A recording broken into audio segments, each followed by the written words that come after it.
Monsieur Book, are the train crew locked in their quarters? Yes, they are. Then the stage is set for the final act. Ladies and gentlemen, I have gathered you together to hear my reconstruction of the murder of Samuel Edward Ratchet, also known as Cassetti. There is not one, but two possible solutions of the crime. I shall put them both before you, and I shall ask Monsieur Book and Dr. Constantine here to judge which solution is the correct one. 2 solutions? Mr. Poirot, I am hardly qualified. Nevertheless, your assistance is required. Now, you all know the facts of the case. Ratchet was found stabbed to death this morning. He was last known to be alive at 12:37 a.m. last night, when he spoke to the wagon-lit conductor through the door. His watch was found to be badly dented, and it had stopped at 1:15. Dr. Constantine, who examined the body, puts the time of death as having occurred between midnight and 2 in the morning. At half an hour after midnight, as you all know, the train ran into a snowdrift. After that time, it was impossible for anyone to leave the train. So, here is my first theory. The enemy, as Ratchet expected, joined the train at Vinkovsky by the door left open by Captain Arbuthnot and Monsieur McQueen, who had just descended to the platform. He was equipped with a wagon-lit jacket, which he wore over his ordinary clothes, and a pass key which enabled him to gain access to Ratchet's compartment in spite of the doors being locked. Ratchet was under the influence of a sleeping draught. This man stabbed him with great ferocity, 12 wounds in all. He left the compartment through the communicating door to Madame Hubbard's compartment. Yes, that's so. Scared me half out of my wits. The murderer thrust the dagger he had used into Mrs. Hubbard's handbag in passing. Without knowing it, he lost a button of his uniform. Then he slipped out of the compartment and along the corridor. He put the uniform jacket into Detective Locke's suitcase to cast suspicion on her. And a few minutes later, dressed in his ordinary clothes, he left the train just before it started off again, using the same means for egress, the door near the dining car.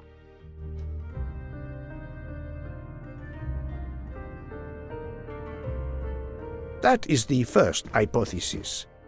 But there's a second. For that, we must examine the motive for the crime. Why was Ratchet killed?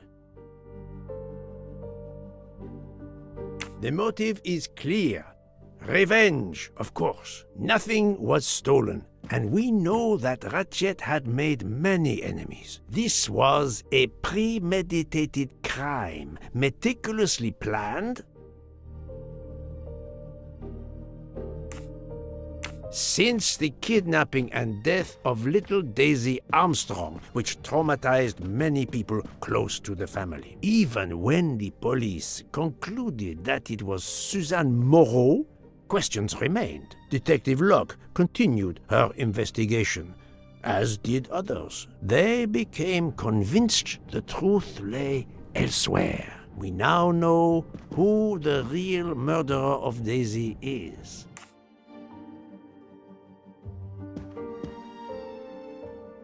It is clear now that Daisy's killer was Ratchet, also known as Cassetti and Michael Clark and how many other names. But of course, many of you have known this for a long time. It is obvious that the 12 stab wounds are not a random number. Dr. Constantine's analysis revealed that some stab wounds appeared to have been caused by a right-handed attacker.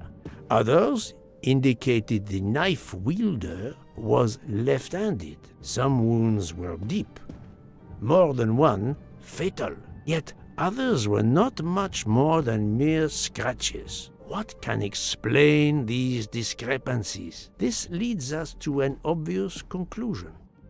They are symbolic.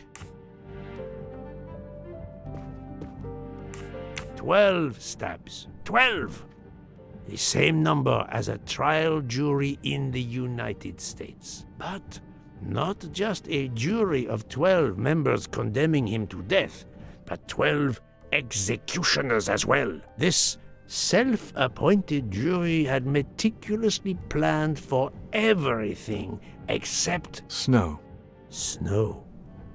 The avalanche that stopped us, as well as the presence of not one but 2 detectives on the train. They had to improvise, to hastily add clues and false leads.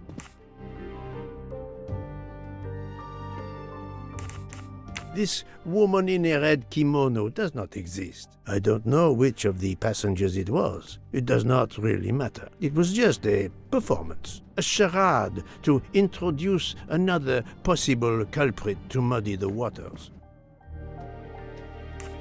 The time on Ratchet's broken watch was deliberately set to conceal the true time of the crime. The vial of vaping liquid incriminated Captain Arbuthnot. However, he had a solid alibi confirmed by Monsieur McQueen. Impossible then to suspect him. The conductor's jacket, found in Detective Locke's suitcase, was put there only to cast suspicion upon her. All these false leads were intended for me. But I am Poirot. I understood the truth.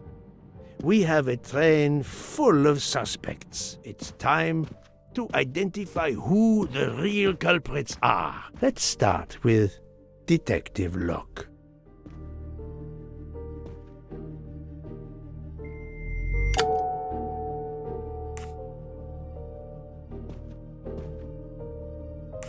Planting the conductor's jacket in her suitcase was an attempt to implicate Detective Locke, but she couldn't fake her drugged condition.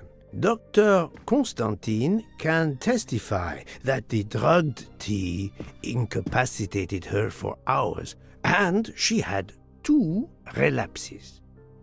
Let us move on to Monsieur McQueen.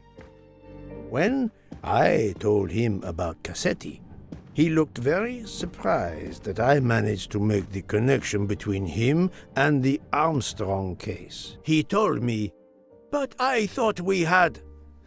I think he meant...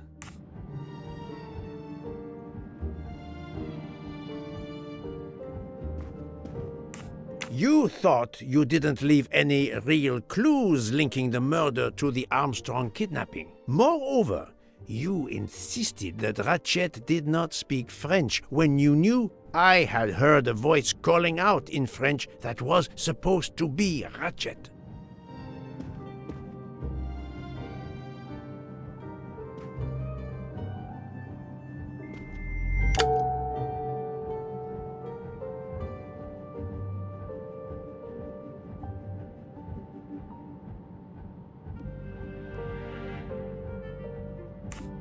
You took some pleasure in leaving me false clues, I think. It was quite annoying.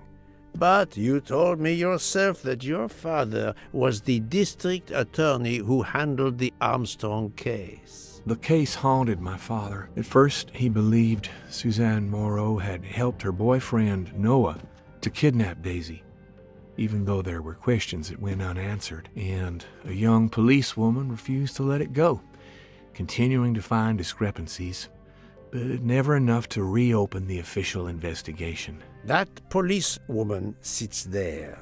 Her name is Joanna Locke. Then tell him. Tell him how in the end my father believed you, how he resigned a job that he loved, racked with guilt that he may have let that monster go free. He died young, broken, his faith in justice broken. That's what Ratchet did to him. Thank you for your honesty, Monsieur McQueen. Your father is one more victim of the man who called himself Ratchet. Now, I will turn to Ratchet's valet, Monsieur Masterman.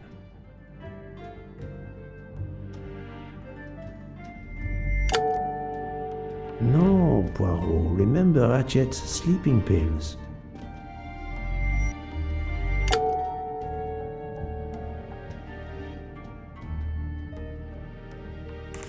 Ratchet sensed danger close to him and naturally wanted to stay awake. You gave him sleeping pills without his knowledge. Once he was sound asleep, you could do what you had to do in peace. Sir, I'll tell you the truth. I was Colonel Armstrong's adjutant in the war, sir, and afterwards, I was his valet in New York. I'm afraid I concealed the fact this morning. It was very wrong of me, sir, but I knew how suspicious it would look. Is that all you have to say? That's all, sir. Now, to leave no suspicious stone unturned, let us move on to Monsieur Book. What? Me? A suspicious stone?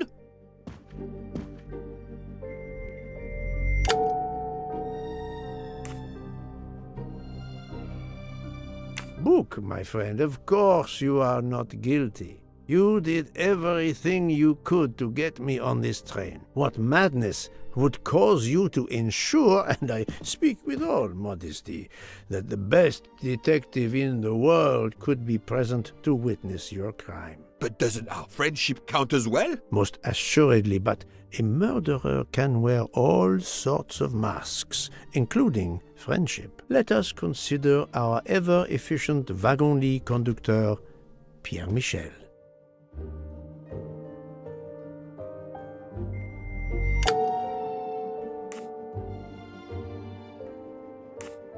No, that is his motive. I need real, tangible proof. Your admission that you drugged Detective Locke immediately incriminates you, but the murder could not have been possible without your very capable assistance. Your knowledge of train procedures made the murder possible, and your position in the corridor of the train allowed you to be the perfect alibi for several passengers. And your motive? Suzanne Moreau, Daisy Armstrong's poor nanny, who was wrongly accused and committed suicide, was your daughter. C'est un foiré. He got what he deserved. My poor daughter has finally been avenged. My Suzanne. My child. Let's move on now to Monsieur Hardman, one of 3 detectives on this train.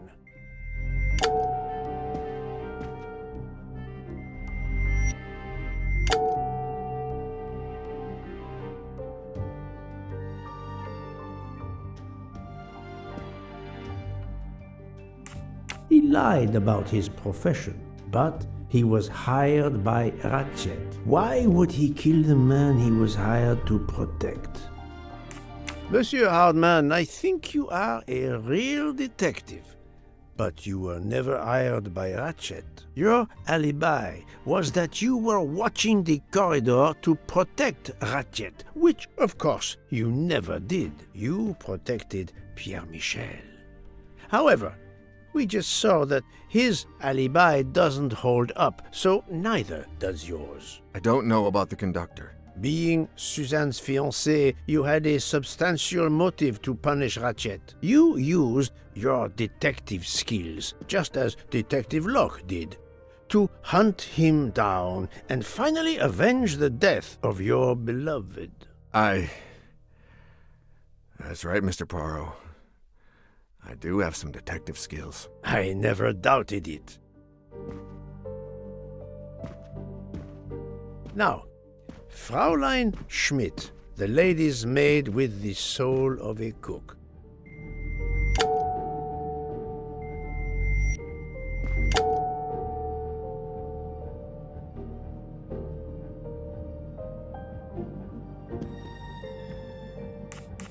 Fraulein Schmidt, you told me of your remorse for drugging Detective Locke. I believe you are sincere. However, as the cook of the Armstrong family, you experienced the drama from within. The death of Daisy, then Sonia Armstrong, who died in childbirth, and finally, Suzanne and John Armstrong. So much misfortune in that poor family. The death of this criminal is only justice. Let us move on to Countess Andreni. I was impressed by the earnestness of her husband when he swore to me solemnly on his honor that his wife never left her compartment that night. Should I believe it?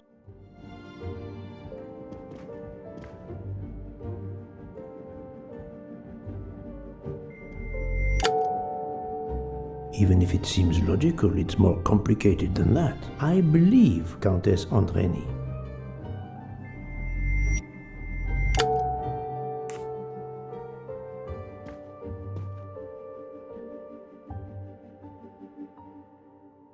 Countess Andreni, being Sonia Armstrong's sister, you had every reason in the world to want to avenge her.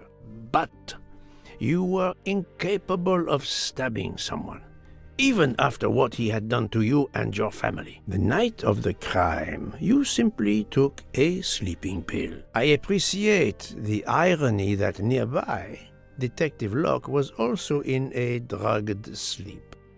When you awoke, you thought the nightmare was over. Rudolph? Hush, my love. Hush. Excellent transition. I was coming to you, Count Andreni.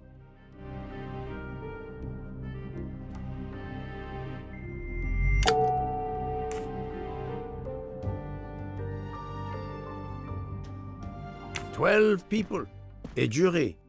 This was very important to all of you. If Countess Andreni did not stab Ratchet, someone had to take her place. And you, Count, the beloved husband. I've seen how fiercely you love and protect your wife." Enough! I would do anything for Helena. Anything. Even that. Yes, even that. Let's move on to Monsieur Foscarelli.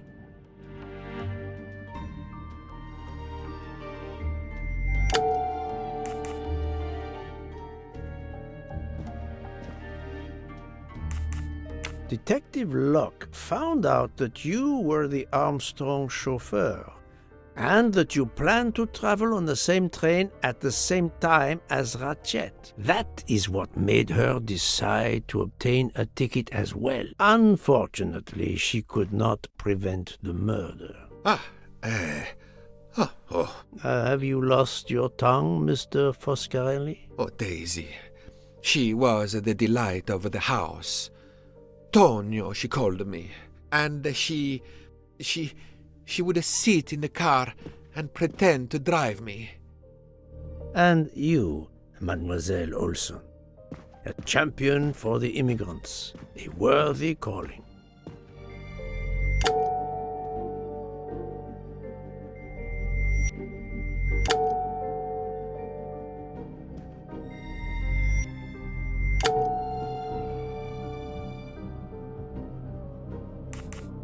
Mademoiselle Olson, you supported Madame Hubbard's story about her connecting door latch, a story that I later demonstrated to be impossible. So, You deliberately lied to me, and you also lied about Mademoiselle Debenham's whereabouts.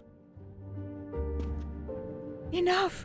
I can't take this anymore! I know what you want from me, Mr. Poirot. Very well. Here it is. She was my little Daisy, my angel, so patient.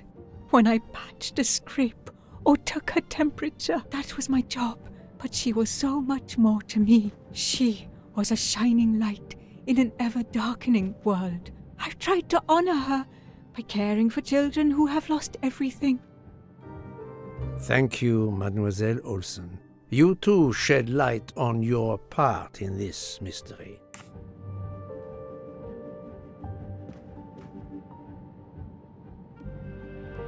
You were Daisy Armstrong's nurse. I will ask you no more questions. It is enough that you have admitted what I know to be the truth, and I understand. Let's move on. Dr. Constantine. You suspect me? I know none of these people. I didn't know Ratchet either, and I've taken a solemn oath to help people, not murder them.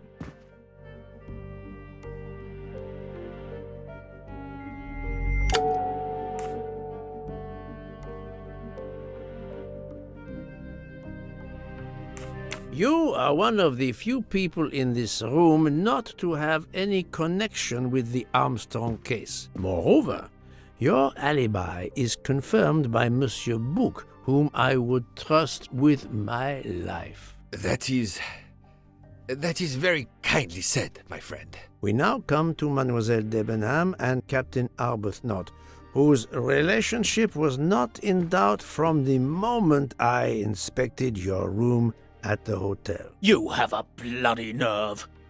Indeed, I do. We're getting married. Congratulations. But I would rather talk about your relationship to John Armstrong.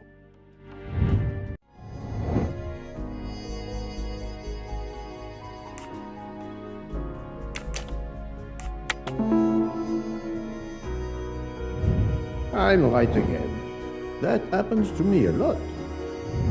Captain Arbuthnot, you served in the army with John Armstrong. What I don't understand is why a man your age is still a captain. One might expect you to be a colonel as well. Ever fought in a war, Poirot? It was war that first brought me to England. Then you know what it's like.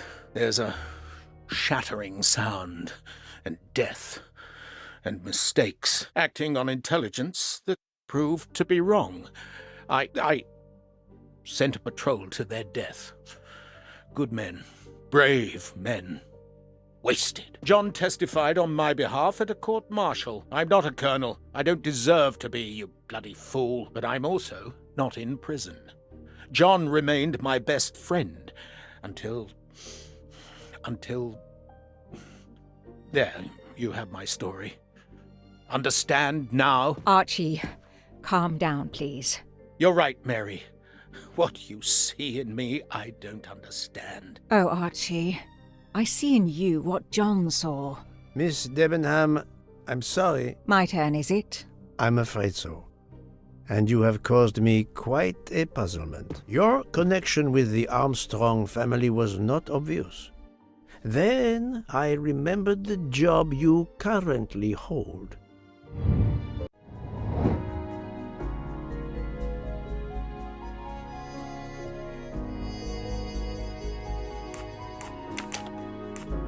Think, Poirot. That is not a good answer.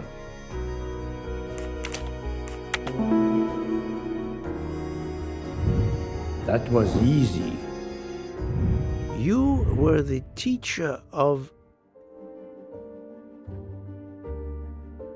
No, she was the teacher of Countess Andrény. You were the teacher of Helena Andrény, whose maiden name was Helena Goldenberg before she married Count Andrény. Yes, absolutely. Why lie to you? She was an excellent student. Captain Arbuthnot.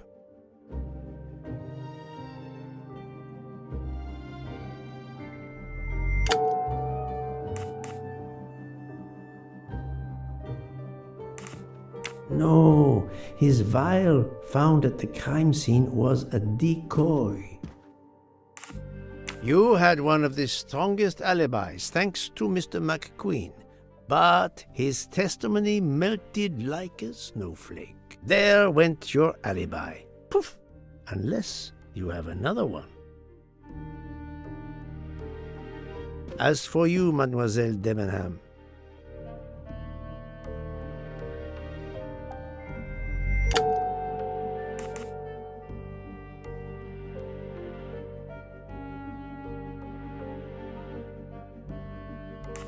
Mademoiselle Olsen was the only one who could confirm your alibi. I think you know where you stand. Very good, Mr. Poirot. Are you satisfied? I will be soon. Now I must turn to Sonia Armstrong's godmother, Princess Dragomirov.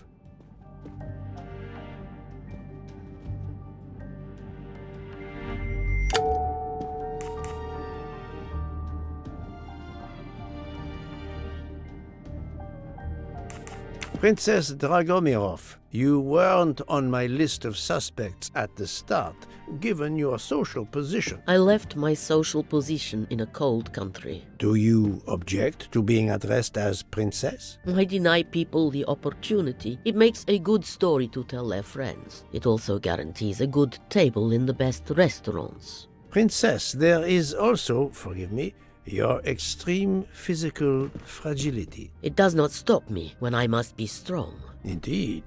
Of more importance, though, is the fact that you're the only left-handed person on the train. And the single blow to Ratchet from a left-handed person was very, forgive me, weak. Finally, I'm afraid I know the alibi that you shared with Fraulein Schmidt is false. You have been very thorough, sir. I hope you will permit me to say we are much alike. I am honored. Now it is time to end with Mrs. Hubbard, or should I say, Linda Arden. If Princess Dragomirov hadn't told me about her relationship with this famous actress, I might not have made the connection. But you are a great actress, madame. Your performance as a flighty, self-involved woman was superb. I never would have guessed something entirely different. As for what ties you to the Armstrong family, it is obvious.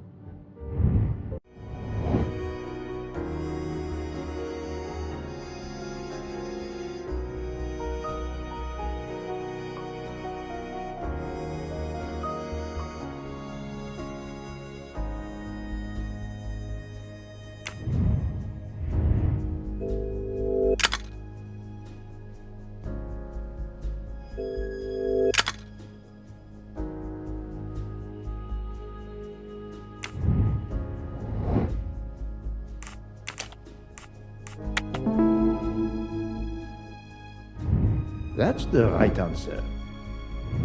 Mrs. Hubbard, you are the mother of Sonia Armstrong and Mrs. Andreni.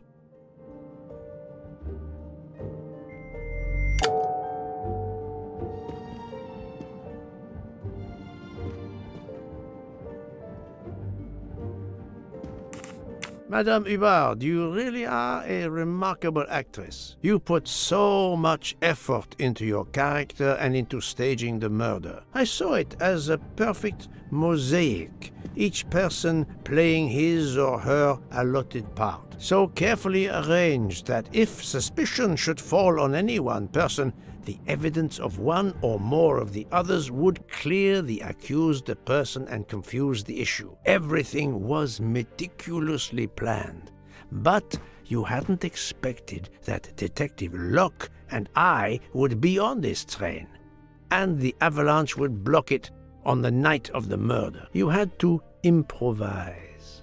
But again, improvisation would be another of your skills as an actress. So, you came up with the story that the latch on the door that communicated with Ratchet's compartment was hidden by the handbag. I always fancied myself in comedy parts. That slip about the sponge bag was silly. Shows you should always rehearse properly. You know all about it, Mr. Poirot. You're a very wonderful man, but even you can't quite imagine what it was like. That awful day, I was just crazy with grief. So were the servants. We decided then and there that the sentence of death that Ratchet had escaped had got to be carried out. There were 12 of us, or rather 11. Suzanne's father was over in France, of course. First, we thought we'd draw lots as to who should do it, but in the end we decided on this way. It was the driver, Antonio, who suggested it. Mary worked out all the details later with Hector McQueen. It took a long time to perfect our plan. We first had to track Ratchet down. Hardman managed that in the end. Then we had to try and get Edward and Hector into his employment. Well, we managed that. Then we had a consultation with Suzanne's father. Captain Arbuthnot was very keen on having 12 of us. He seemed to think it made it more orderly. He didn't like the stabbing idea much, but he agreed that it did solve most of our difficulties. Well, Suzanne's father was willing. Suzanne had been his only child. We knew from Hector that Ratchet would be coming back from the east, sooner or later, by the Oriente Express. With Pierre Michel actually working on that train, the chance was too good to be missed. My daughter's husband had to know, of course, and he insisted on coming on the train with her. Hector wrangled it so that Ratchet selected the right day for traveling when Michel would be on duty. And then, at the last minute, you came. For the rest of the story, you worked out everything, Mr. Poirot. You were right about all of us. What are you going to do about it? If it must all come out, can't you lay the blame upon me, and me only? I would have stabbed that man 12 times willingly. It wasn't only that he was responsible for my daughter's death, and her child's, and that of the other child who might have been alive and happy now. It was more than that. There had been other children kidnapped before Daisy, and there might be others in the future. Society had condemned him. We were only carrying out the sentence, but it's unnecessary to bring all these others into it, all these good, faithful souls. You are a director of the company, Monsieur Bouc. What do you say?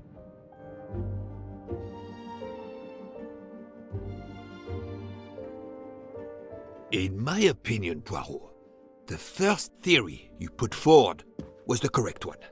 Decidedly so. I suggest that is the solution we offer to the police. You agree, Doctor? Certainly, I agree.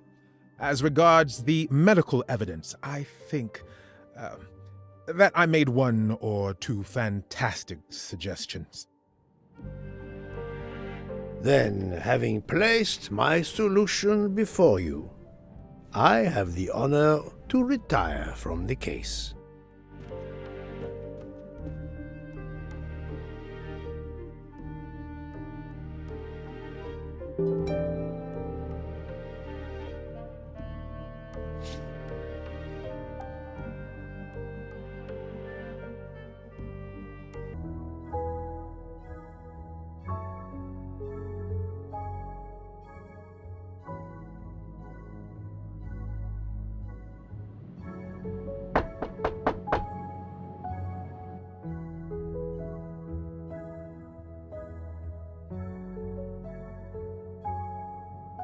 I'm sorry to wake you up in the middle of the night, Poirot, but it couldn't wait. There was a detail that bothered me in my preliminary autopsy of Ratchet's body. I went back to examine the body and I discovered a wound covered by another. The blow I hadn't seen was delivered by a thinner, sharper blade. So there were not 12, but 13 stab wounds. 12 stabs for 12 jurors. It doesn't work with 13 wounds. The symmetry is destroyed. It can't be one of the culprits who stabbed him twice? Doctor, a different knife was used. There is only one explanation. Somehow, some way, there is a 13th murderer on this train. We must tell Bouc. The case is not solved.